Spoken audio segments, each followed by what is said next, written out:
podcast Radio Free BTC. Bitcoin, Bitcoin, Bitcoin, Bitcoin. If you want a podcast about only Bitcoin, download Radio Free BTC wherever podcasts are sold. It's been said the pen is mightier than the sword. In that case, surely a microphone is immeasurably more powerful. It conveys greater nuance and subtlety in tone and intent, especially when wielded by a true professional from the Northern Alliance Radio Network. Check, 1, 2. Is this thing on? Here with razor-sharp wit and blunt commentary on the two-edged blade that is policy and politics, it's the Jack Tomczak Show. Welcome back to the Jack Tomczak Show. I'm Jack Tomczak. In studio now is Ryan Wilson, a Republican candidate for auditor. Finally, an auditor candidate. Welcome to the show, Ryan. Thanks for having me.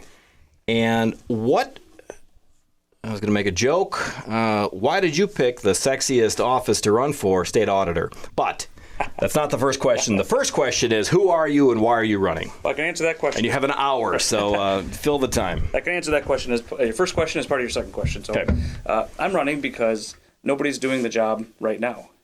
You saw in the last 2 weeks, $500 million in the Met Council and overruns, right? And that's directly under the purview of the state auditor's office. It's not under the purview, but you saw $250 million coming out of MDE to the Feeding Our Futures. And so there's a lot of fraud happening in this state, and we need somebody to be a watchdog that's going to take it serious and not make the office partisan, but instead, use the office to be a watchdog for taxpayers. So as a taxpayer, I'm looking at that, I'm seeing these things happen, I'm saying somebody's got to step up and somebody's got to do this. And so with my background as a CEO and a lawyer, I looked at it and said, this is the time, this is the right office for me to go contribute to. Lawyer, CEO, you have kids? I got 5 kids. Holy cow. Oh, I know why you're doing this. You just want to get out of the house. My statewide campaign will, you either have to take your kids with you or you're not going to see them until November. Okay, most people don't know what the state auditor is supposed to do. I know part of it, but I don't know all of it. And I do know that the state auditor is different than the legislative auditor, which is, or was Jim Nobles, who should be king of this state, but he's not. But what is the state auditor supposed to do? What's the job? All right, so we'll take a step back. So the state auditor and the state treasurer were 2 constitutional offices that predated Minnesota. Okay. It's back in the territory days. Those are the 2 we had. And they went along fine. And we also had something called the Office of the Public Examiner, and that was legislatively created. In the 70s, the legislature decides to rearrange who has what responsibilities. They send basically almost all of the responsibilities of the state treasurer are moved over to the Department of Commerce, Department of Revenue over the next decade. Okay. And then fast forward a couple of years, we end up getting rid of the office of the state treasurer. Mm-hmm. At that same time, what were the responsibilities of the Office of the Public Examiner are given to the state auditor. Okay. What the state auditor had, in part, is also rolled into some of these other departments. Okay. And so what the state auditor has today is oversight over pretty much any government except for state agencies. And so what's with the Office of the Legislative Auditor is who oversees state agencies like MDE, MDH, those agencies. So counties, schools, as a subdivision, the Met Council, certain cities, those fall under the office of the state auditor. Certain cities. We have Class 1 cities and some cities below that. Okay. They can audit anything. There are some things they have to audit or are required an annual audit, and so they audit. They have to audit Minneapolis, Duluth, and St. Paul, for example. Okay. But on the county issue, so there's one more change that happened in this history of the auditor. In the mid-2010s, there was a change at the legislature to allow counties to opt out of using the state auditor. Mm-hmm. And so instead of being forced to use the state auditor, or the state auditor at that time could also choose if they would use an outside auditor to audit you as the county. Mm-hmm. We give the choice to the counties. Okay. And what did the counties do? They went elsewhere. I remember that, right? Yeah. And I think as of today, it's something like 80 of 87 counties, something like that. A vast majority do not use the state auditor's office. Really? And now, does using the state auditor cost the county anything? Yes. Okay. Yes. So they're paying regardless. Okay. One of the stated reasons is that they have to pay more to go with the state auditor's office. All right. So surprise, government does something more expensive Shocking. than the private sector. And so after that happened, Democratic State Auditor Otto brings a lawsuit suing Wright County, I believe Becker County, Ramsey County, 3 counties, saying what the legislature did was unconstitutional. They shouldn't have the choice to be able to choose on their own. Yes. So state auditor loses in the district court, appeals it, loses at the Court of Appeals, appeals it, loses at the Supreme Court, pretty substantial and indicting opinion that she was just wrong all along. Right? And so the legislature was right. They could remove these powers.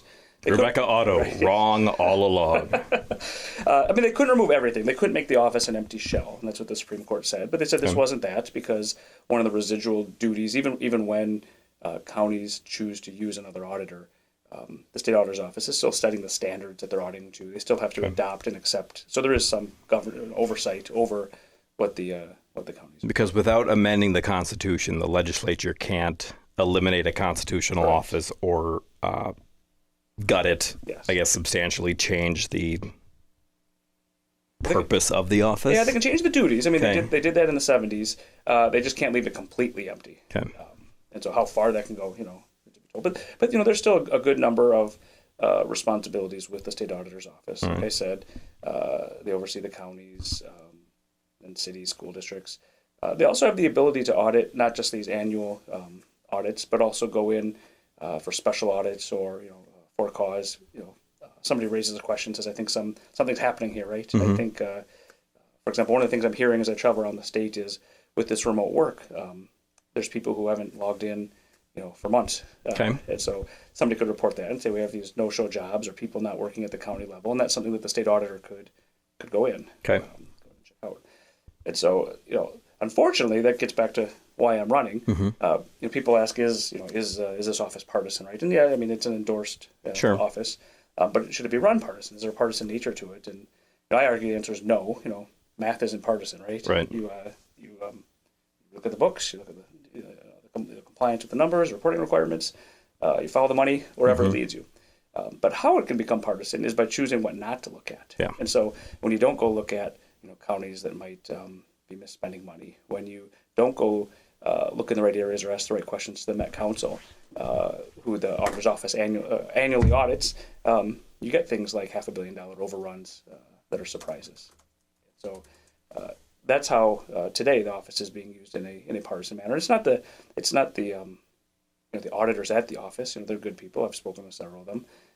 It's really the direction that they're given at the top, and where to go audit and what to do.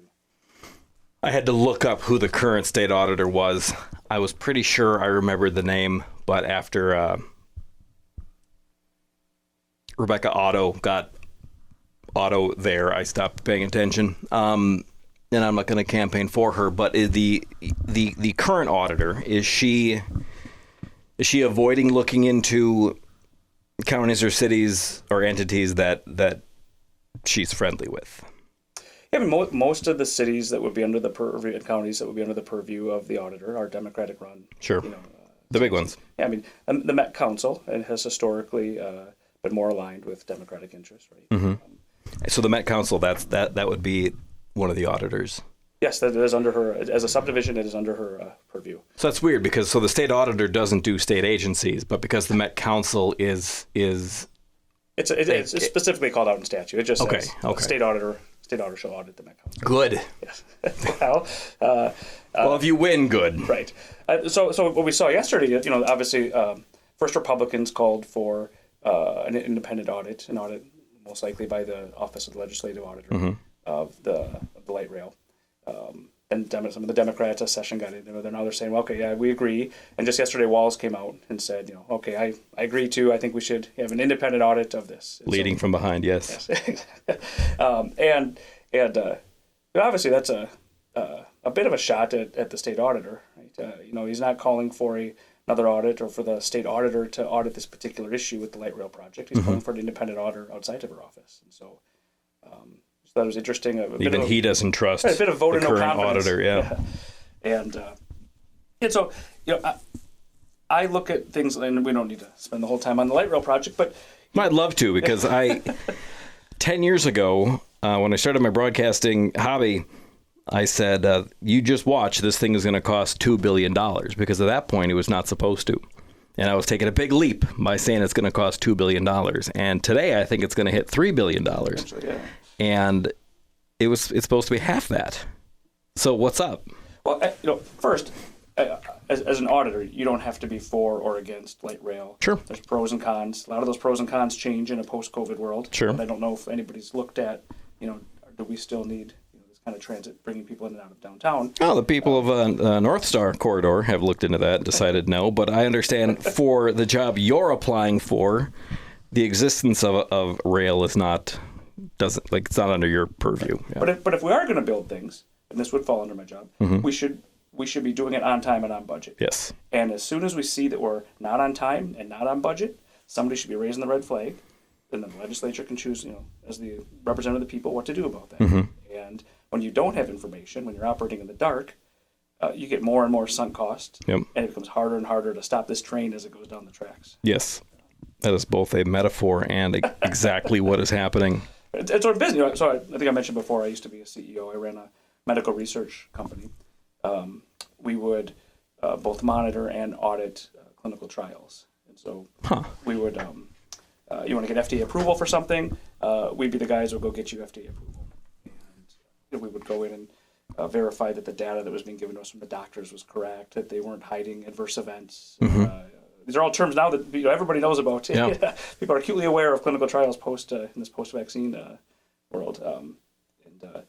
And so, we had lots of different projects and initiatives as a business that we would start.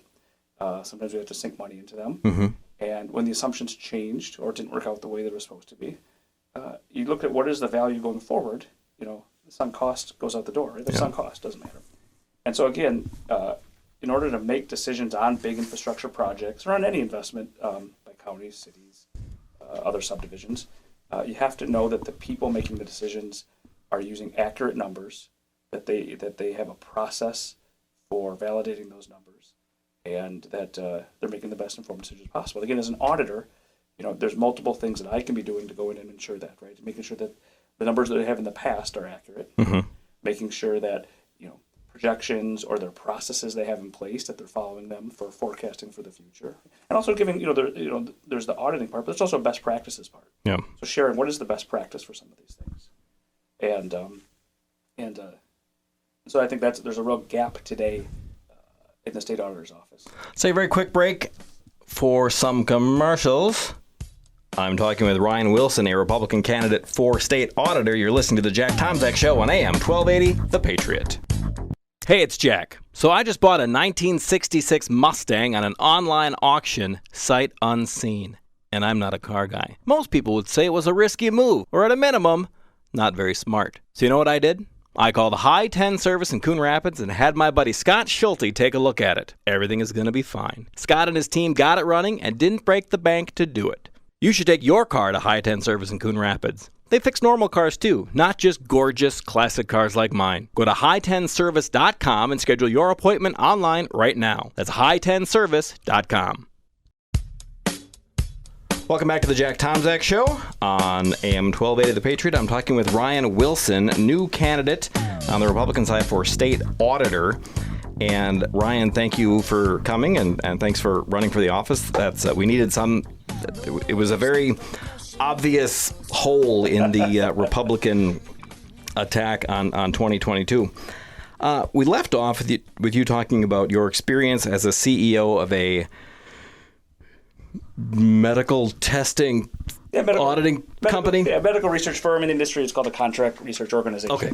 So I don't know if my lay term is even more helpful than the formal term. But I think I understand what you did. I didn't know what it's really called. In all the things that you mentioned as far as like how important math is and having the numbers right, there's so much looking at big expensive state projects that if the math is wrong and how they're looking at the math, it can just lead to so much more money being spent. And as auditor, let's look at the Met Council, and let's look at Southwest Light Rail, which has already spent a ton of money. Like, if the auditor wanted to, how often can the auditor take a look at the books of the Met Council and see if things are on track or on pace or good decisions are being made? The auditor is required to do annually. So Okay. annually they're going in and checking. And so I believe they just wrapped up their last audit. And it takes about 6 months for the audit results to come out. So the Southwest Light Rail project that has ballooned financially, the current state auditor has been auditing this. So she knew where this was going and how expensive it would become and has become. Or as we say in the law, she knew or she should have known. Right. But we don't, again, it's a matter of, did you ask the right questions? Was it a priority in the audit? And there's things in the audit that are required and are very specific to finances, right? So tracing checks, making sure there's not embezzlement, looking at our accounts being recorded in the right spot. But then there's the bigger picture, right? I mean, that's the proverbial trees, but you have to look at the forest too and ask, does management have the right controls in place at the Met Council? Are they forecasting the right way? Do these numbers make sense? Are they being honest with their numbers to the public? And those are all obligations. When you receive money, I think we received $1 billion from the feds. When you receive money from the feds, you're required to ensure there's performance goals associated with that, and there's requirements to ensure that overruns aren't happening, that forecasts are accurate. And one of the duties of the state auditor isn't just looking at Minnesota finances, but when we get federal dollars in to agencies under the auditor's office, those federal dollars are also being spent as well. And so, absolutely, the state auditor's office, if they wanted to, they could have discovered this information now that we're just finding out. And if you might remember, there was about a 6-month period, the last 6 months, where this started to bubble up, and people were. It was kind of a running or sad joke that nobody knew what it was going to cost or when it was going to get done. Yeah. And it kind of came to a crescendo, and now we know. And now we know why we weren't being told for the last 6 months, because it wasn't a positive answer. You had mentioned sunk costs earlier. I think there's two schools of thought on spending a bunch of money on a big project. If you're a rational thinker, if the project stops making sense, then you just take a loss on the money you've already spent on it. If it is part of your religion and you need to fulfill the Met Council's octopus of rails that they have planned for the metro, then it doesn't matter how much money you've spent, or that money, it has to be like we have to finish the project or we've wasted all that money, regardless of whether or not the project is a good idea or not. Obviously, in the business world, the former is how every decision is made or any investment ever, right? I mean, if at any given time it doesn't make sense going forward, you don't do things just because you already started it or because of emotion or because of whatever particular reason, right? It's what is the best use of our money going forward. So as a business, that's the shareholders' money, right? That's the owner's money. Here you have this disconnect. It's the taxpayers' money. And so, and it's never going to run out. Right. You've got all this taxpayer money that's never going to run out, and it doesn't come out of your pocket. So why not build whatever you want to build? Right. And so the check on that, though, there's somebody that's supposed to be the watchdog of the taxpayers' money, and that's the state auditor. Yeah. And so when the watchdog isn't watching, well, then the whole thing breaks apart. We've had DFL auditors since Pat Anderson back in early 2000s when Pat was the auditor, I think. Has the state auditor since then revealed any financial problems with the things that office is supposed to be auditing? Or has it been smooth sailing? Have no mismanagement of funds in those areas? It's all good. Surprisingly few. I mean, every audit that they do, there's small things that they find, right? So this mileage isn't being accounted for right in this account, or things that are important to get right but don't materially affect the state fisc at large. No, there hasn't been any big things. I mean, the current state auditor, there was a issue with a local charter school, Hmong charter school, and somebody reported something, and that's so part of the office is following up on reports of issues, right? And somebody reported something, and they were investing in things that their charter and that the law didn't allow them to invest in. So she went in and identified that and wrote a report on it. Again, the auditors are good, Okay. And they'll find those things and they'll go where they're told to go.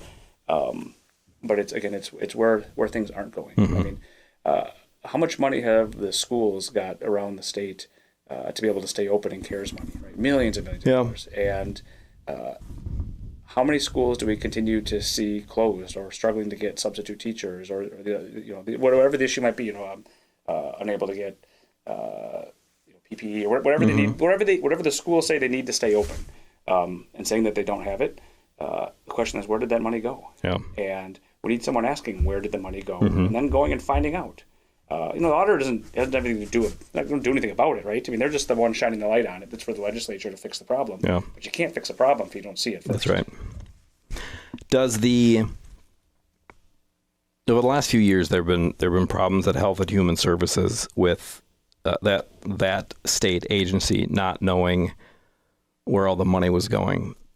When money leaves a state agency and goes to a county or goes to a nonprofit, does that then fall under the state auditor's purview, or does it, because it started with the state agency, stay under the legislative auditor's purview? No, if it flows through the county, that would be under the state auditor's jurisdiction. Okay. And so, some of your examples, if it's a program that's administered by counties, that would absolutely be within the purview of the state auditor's office. If it's going to nonprofits from the state, that's going to fall under the Attorney General's office. So, for example, we have this Feeding Our Future scandal. Yeah. That quarter of $1 billion. So much money.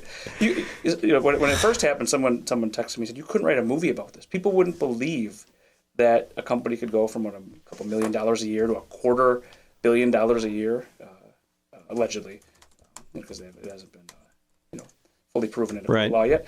Everything on the show is allegedly, just in case. And but you couldn't fathom that, right? So you take some of the daycare fraud that was happening pre-COVID. You look what's going on with the Met Council, and some of this stuff's under the state auditor, some of it's not. But the point is, when you're not, people are going to try to defraud the state, and when you're not looking, they're going to get away with it. And one of the interesting things, if you read the search warrant. By the FBI search warrant for this Feeding Our Future program, one of MDE's Department of Education's responses as to why they weren't able to track this, identify this fraud sooner or stop it, is because, and this is their words, because of the remote work and telework policies. Okay. And so, everybody, a lot of the state agencies have gone to remote work. As businesses start to come back and work more in person, because there's a certain value in being, person to person. Yeah, I not right for everybody, but for certain businesses. Absolutely. The state is saying it's this was caused, and they weren't able to catch this in part because people weren't at the office. Sure. And so then the question is, all right, at the county level, we have similar policies, right? Are they, because of that same issue, they're working remotely, are they unable to catch this same fraud or same types of fraud? Right? And is anybody looking at that? We know if that's one of the main ways that this was, perpetrated on us. I would hope that the state auditor is looking at the subdivisions, the counties, the cities under her purview, and asking, is this a problem for you too? Because you don't have employees here, are you less efficient at being able to identify this kind of waste and fraud and abuse? I'm looking for a Facebook post from a friend. I think he was complaining about, shoot, I can't find it. Might have been a school district where people were working remotely all over the country. But frankly, I don't remember if it was a state program or a school district or a city. Well, we had Hennepin County, I believe, is it the head of their library, the Hennepin County Public Library System is in Palm Springs, California. Yep, that's what my friend was referring to. But he's interviewing for a job in Seattle, so we might lose out to. So. And again, I work remotely, and my coworkers are all over the country, and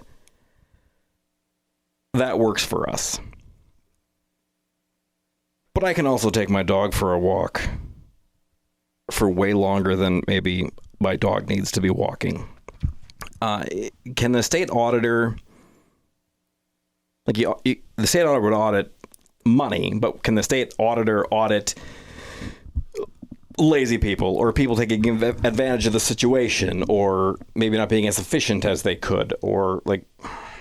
And money is an important part of what the state auditor does. And we didn't talk about, you may take a quick digression to my qualifications. So as CEO, I have an MBA. Hang on. We've got 30 seconds left in this segment, so we're not going to... People will forget your qualifications, so we will start that at the beginning of the next segment. But this is it's a fascinating office that nobody really knows anything about.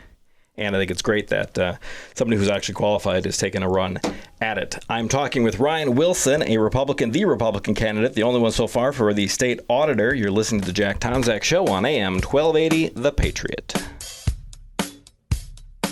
Welcome back to the Jack Tomczak Show on AM 1280 The Patriot. I'm talking with Ryan Wilson, a Republican candidate for state auditor, just announced this week. What's your website, Ryan? WilsonForMN.com. WilsonForMN.com.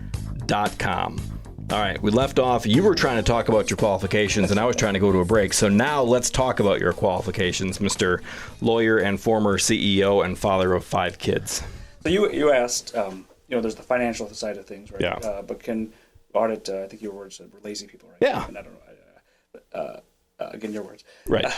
Absolutely. I take 100% responsibility for that.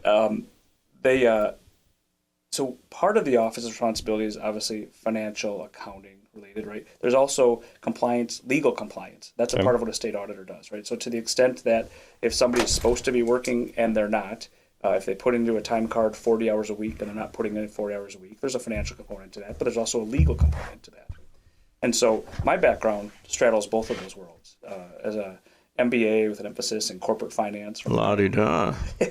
from the Carlson School of Management, and then a law degree from Mitchell Hamlin School of Law.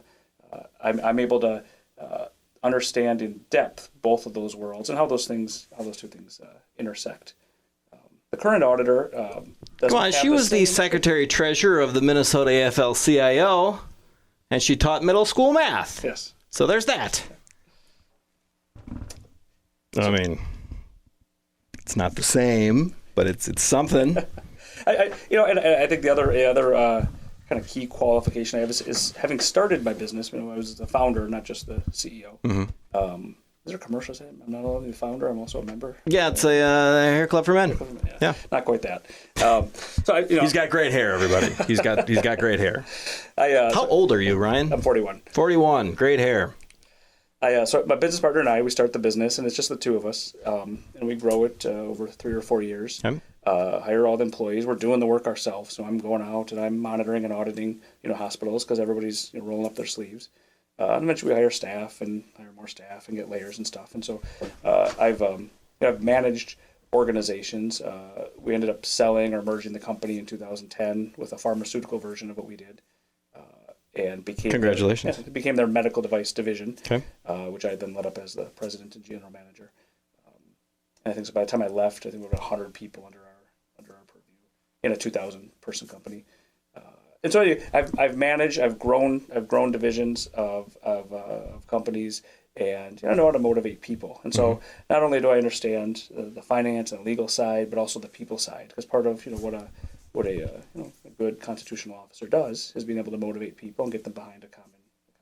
So every auditor I've spoken with, including some retired auditors from the office, they're all competent. I haven't come across any auditors that aren't top notch or don't know what they're doing. And again, it's a matter of where do you deploy those auditors? What priorities do you set? Where do you want to look? And we've had 12 years of single party control in this state. Yep. And it's easy for you can see how the auditor's office can become partisan by choosing not to look in certain areas. Right?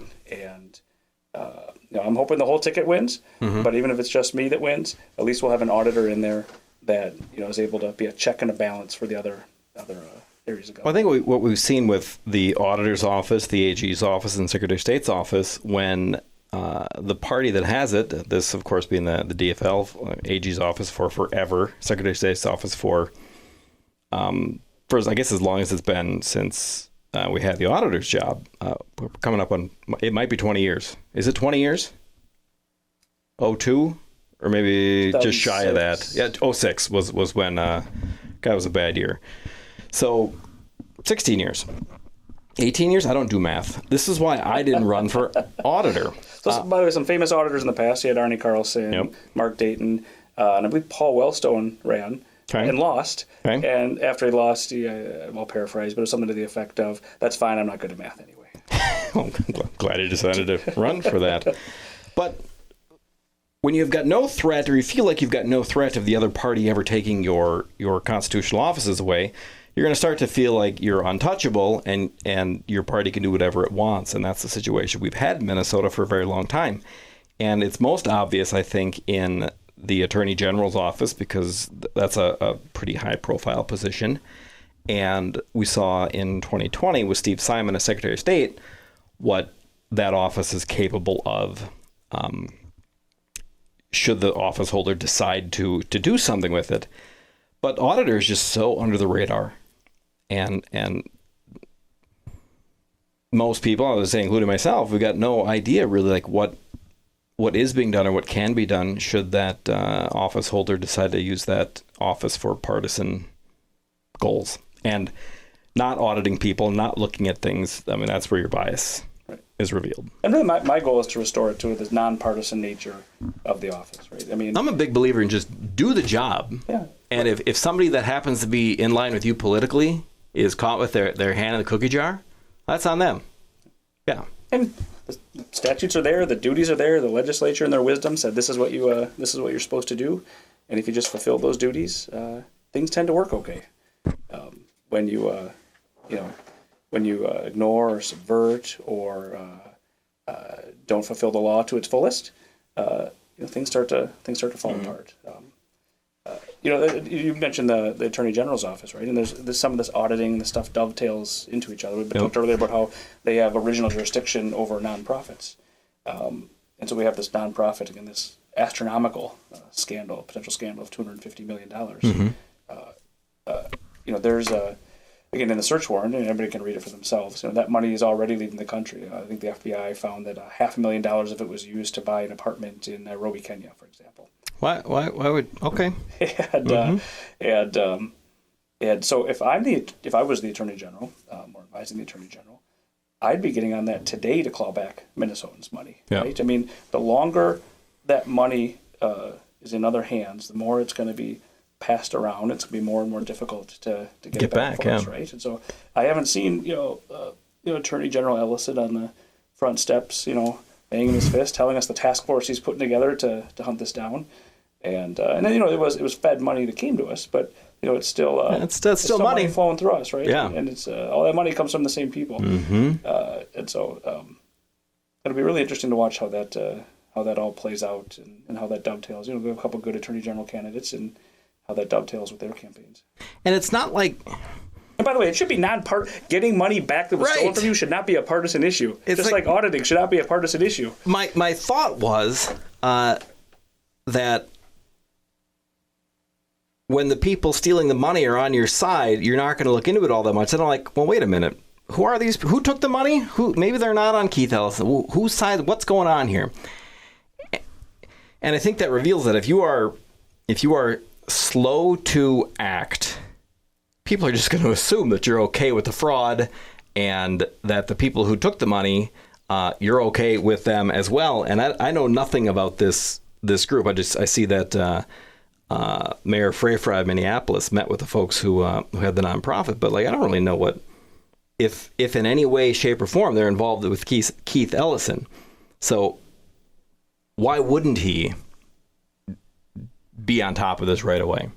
It's almost like they don't care about taxpayer dollars and maybe don't think it's a big deal. Well, I mean, a little bit is. Allegedly. Right? A little bit goes back to that, single party control for too long. And it's not good for any state to not have that kind of check and balance. And that's why we have the system that we have. And ultimately, this is money that flew out of MDE, Department of Education. Mm-hmm. And that's directly under Governor Walz. Yep. Governor Walz is up for re-election. And there's a lot of politics that then come into whether you're going to investigate, a fellow party member. Yeah. Right? And so I understand. I can comprehend, the inter-party. Yeah, they don't want to. Keith Ellison doesn't want to make a big deal out of this because it's going to make his buddy Tim Walz look bad. But people aren't going to forget about this. It's too much money. It's going to make Keith Ellison look bad for not doing his due diligence now. And as an elected, and Keith Ellison doesn't report to Tim Walz. Neither does Julie Baha. Mm-hmm. That's to State Auditor Julie Baha. Well, that's her name. Yes. But so they're, as an elected constitutional officer, the buck stops with you. You Mm-hmm. have a duty to fulfill your role. And so Attorney General Ellison has a duty, State Auditor Baha has a duty, right? Secretary Simon has a duty. And if people just do the things that they're supposed to do, all the system just do that. works well. Yeah. This is not new, but certainly now we have people in elected office who are politicians first, statesmen maybe second, maybe not even second, and that's not good. And I think it's weird. Like, I think if politicians were statesmen first, they would have more success as politicians because people are getting sick and tired of politicians being politicians. It's like just have the best interest of the people in mind and do the job that way, and you'll be super popular and you can have your seat for as long as you want it. So when you win, Ryan, just do that. Just be a decent human being, and you can have that office for forever. And that's this is I'm not a career politician, right? I mean, that's not my end goal. I was kind of, let's call it, happily quasi-retired, or Sure. just at 41. I hate you. I was enjoying taking on projects that I wanted to take on as an attorney, right? I was doing some pro bono work, things that mattered to me, and running a campaign and going to office, that's a lot of work. It's something I want to do, but I could have been just as happy, sitting back at home and doing what I was doing. And there's a cost to running for office. It is fun and it can be rewarding, but it's a cost. There's a cost to you. There's a cost to your family. It's quite the endeavor. Right. And so seeing what was happening in our state, talking to people around the state, and seeing that nobody was stepping up to run for auditor, I knew it was my time to do it, and it's another way that I could contribute and kind of give back. I created a bunch of jobs here when I started a company. That was one way I gave back. I've done some philanthropy. That's one way I gave back. I did my pro bono attorney work. But this is a way to give back on a different and bigger scale, to be able to go in and really restore the auditor's office to the watchdog office that it's supposed to be. All right, let's take a break. We'll come back, talk more. I've got some more questions for Ryan Wilson, a Republican candidate for state auditor. His website is wilson4mn.com. That is a number 4. You're listening to the Jack Tomczak Show on AM 1280, The Patriot. Welcome back to the Jack Tomczak Show on AM 1280, The Patriot, talking with Ryan Wilson, a newly announced Republican candidate for state auditor. His website is wilson4mn.com. You talked about how you're in a position in your life where you didn't have to do this, and you were doing pro bono legal work on things you wanted to do. You'd sold your company, and things are good for you in your life. I joked about running for auditor. Well, every 4 years I joke about running for auditor because I know how to campaign and I know how to do the politicking side of it. I've never done it because if I were to win, I don't know how to audit anything. I'm not particularly good at math, and I would not be a good person to be the state auditor. So, and a lot of times, the people who step up for that office are people who want to run for something to win statewide to set them up for something else. I believe you mentioned Arnie Carlson and Mark Dayton earlier. I believe Rebecca Otto also ran or attempted to run for governor. Yeah, and we need somebody who knows how to do the job, because there's a real job to be done. It can't be a stepping stone. It's not like junior governor. I mean, it's an actual job that needs to be done correctly for the benefit of the people who pay their taxes here. So I'm glad you're doing it. Better win. Well, it's a like the other constitutional offices. There's a high correlation between the top of the ticket and these other offices. Yeah, you can create some separation. If you look historically, you can underperform, by 3 or 4 points, and you can overperform by 3 or 4 points. And so, that's my job. As I'm traveling around the state and I'm campaigning, it's really to get those people in the middle that are willing to maybe split their ticket if need be. Yeah, it's a tough deal. People have asked me, so what do you think so-and-so's chances are? What are our chances in this race or that race? And my answer's been, well, it depends on how the top of the ticket does. And that's it's unfortunate and true to some degree. You can create some separation and outperform. But it's like the mood of the country and the mood of the state has a lot of influence on whether or not you win. I recently, I think I mentioned this last week, but got to know Ken Cuccinelli a little bit out of former Attorney General for Virginia, and he ran for governor of Virginia later on in the Trump administration, and quite possibly like the best, most capable politician I've ever met in my life. And he lost to a joke when he ran for governor of Virginia. And it was at that moment I'm like, well, this has less to do with the quality of candidates sometimes and more to do with circumstances. But fortunately for you, this should be a good year for Republicans. You can't rely on that. You need to do your best and then hope that it is a good year and that benefits you more than what your best maybe could have done. But you can't just sit and wait for the wave to take you in. Well, I think it'll be let's hope for the wave. Yeah. We had the country saw the Tea Party wave in 2010. Mm-hmm. We didn't quite capture that. No. A couple votes difference. And so, all the candidates still need to get out and do their job to get out the vote, make the best case, right, and not just hope that the national mood carries them. But there's definitely a national mood and a state mood. People are fed up with the status quo, and they want to see their government work better and work for them, not against them. So what is your plan, what's your campaign's plan for getting out there and, one, explaining what the state auditor's office is and why you should be the person in that job? Yes, we launched on Monday, so okay. we're and now here you are. Here we are on my show, so things are not going well. It's all coming together.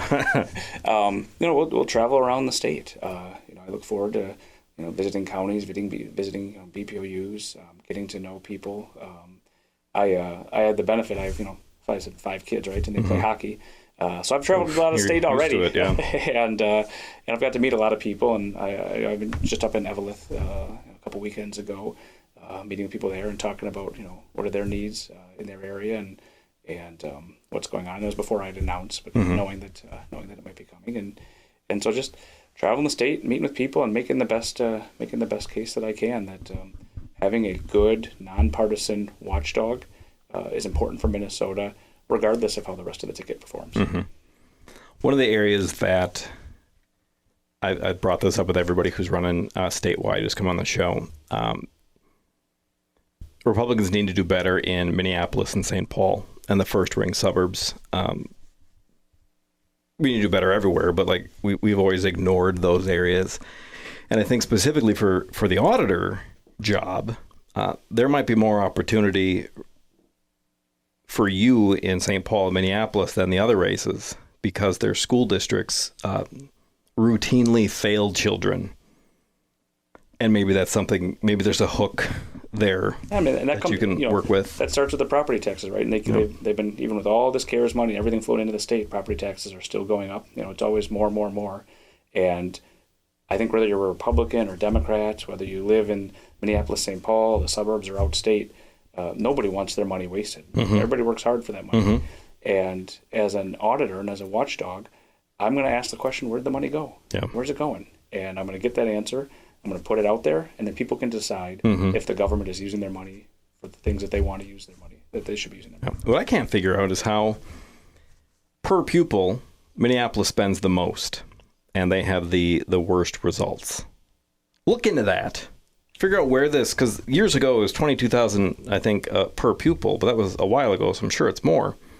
It's like, how is that money being spent? Because it seems like you could take that money and put any kid into a private school, and that kid's going to have a much better chance than they are in Minneapolis public schools. So, where does that money go? Obviously saw a lot of people make that decision over the last couple of years, right? And so there's interesting kind of case study that can be done for that same kid, and maybe that kid comes back to Minneapolis schools. How did they do in each of those different environments? And I'm sure the legislature is going to be looking at that this year. But to the extent the auditor's office can look into that, I think holding schools accountable, but also helping schools understand best practices, how they can best use their money. Nobody wants their tax dollars to go to administration and bureaucracy, right? I mean, if they're going to spend money, they want it going on as close to the kids as possible. So improving classrooms, hiring teachers, reducing class sizes, these sort of things, right? So if you're going to use money, let's use it on things that best help the kids, not on things that are, feeding administration or bureaucracy or things that exist for themselves. Yeah. As opposed for You might have 400 vice principals who disagree with you. I don't know how you fix that. That's another tough thing. Like it's not the fixer job. It is the pointing out what is wrong job, which but you can't, that might be frustrating. You can't fix it till you know it's a problem. That's right. And therein lies the rub of the last 12 years. So when it feels like we're just treading water and we're not getting solutions and things just aren't getting any better, it's because we don't know what the problems are, right? Yeah. And so once we find out what those problems are, we can fix them. Whether it's waste, mismanagement, or things like abuse and fraud, we've got to be looking. We've got to be trying to root it out. It's got to be a priority, and we tee that up for the legislature and let them decide how they want to fix it. Are you going for the Republican Party endorsement? And if so, are you going to abide by it? I am, and I will. All right. Easy to say, the only guy in the race for now. All right. 10 seconds, 15 seconds. What do you want from my listeners? Let them know that I'm their guy that's going to root out waste, fraud, abuse. Accountability isn't partisan. Right? Transparency isn't partisan. Because math isn't partisan. And so check out my website, donate to the campaign, fill out the form to volunteer. We'd love your help.